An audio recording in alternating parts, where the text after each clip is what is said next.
Assalamu Walaikum. Hello friends, how are you? Welcome back to my another video. In this video, I am going to show you how to change the highlight color in Microsoft Publisher. Let's get started.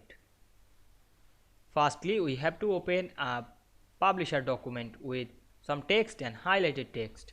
Now we want to change the highlight color to this Publisher document. Click the document text.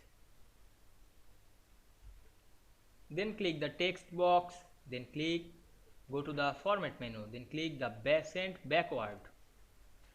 Now we can see here a shape. Click the shape and go to the format menu, then click shape fill color, then change the color.